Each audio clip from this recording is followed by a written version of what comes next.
eyler herallen öz rəviş və mərtəbəsi saat da oxur lənəti öz əqrəbəsi ilə Zullama oxur əqrəbə və saniyə lənət hər saniyə bir dəfə deyir saniyə lənət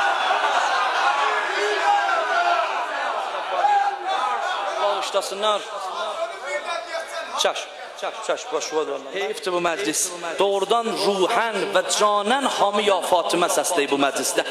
ruh da deyir, can da deyir ruh da deyir, can da deyir vəslidə hicran da deyir neydə negistan da deyir neydə negistan